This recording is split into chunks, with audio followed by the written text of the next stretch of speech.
Meanwhile, the disagreement on telecom policy continues. CEOs of all major telecom companies met the telecom minister Kapil Sibal today to discuss issues affecting the sector. Despite numerous attempts, Kapil Sibal says that differences in the industry persist. On the issue of spectrum, he said the Telecom Commission will take the final call. Arjit Banerjee brings us this report. Telecom Minister Kapil Sibal has a tough task at hand. He is trying to get the warring factions of the telecom industry to agree on a new telecom policy. As a first step, he met up with the chief executive officers of telecom companies. But the meeting ended on an inconclusive note, with companies divided on most issues. There was a clear divide, not only between telecom operators using GSM and CDMA technology, but also between newer operators and the older ones. Most GSM operators were against TRAI's 2G pricing formula, while CDMA players supported it. GSM players wanted GSM and CDMA spectrum of dual technology players like Reliance Communication and Tata Teleservices to be clubbed together. A suggestion vociferously opposed by these players, as that would have pushed their spectrum charges sharply. The biggest divide came on the issue of license renewal, with older operators claiming that license conditions stipulate an extension and not renewal.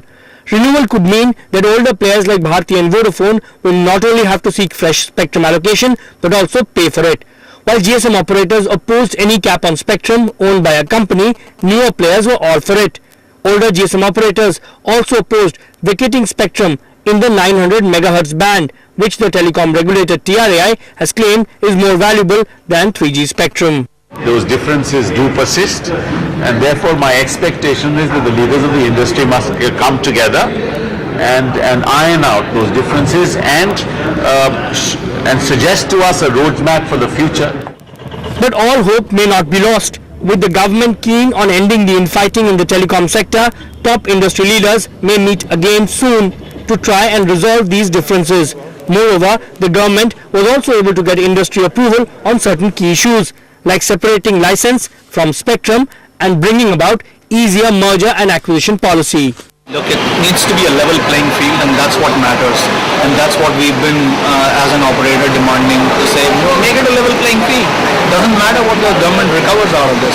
We are willing to, abide by whatever gets decided. All of our operators have different points of view depending on where they are. So that's the main, area that this whole thing is revolving around. And so operators are going to have to get together and say, listen, how do we take the industry forward? Minister threw a challenge out saying, hey, okay, guys, if you rise above your industry and look at the nation's benefits and health and what nation has to do, how can we look beyond? While the government may have to adopt a give-and-take policy to satisfy all the camps in the telecom sector, with the whole sector under constant watch, the government may have little room to maneuver when it comes to giving concessions. In New Delhi, Arjit Banerjee for NDTV Profit.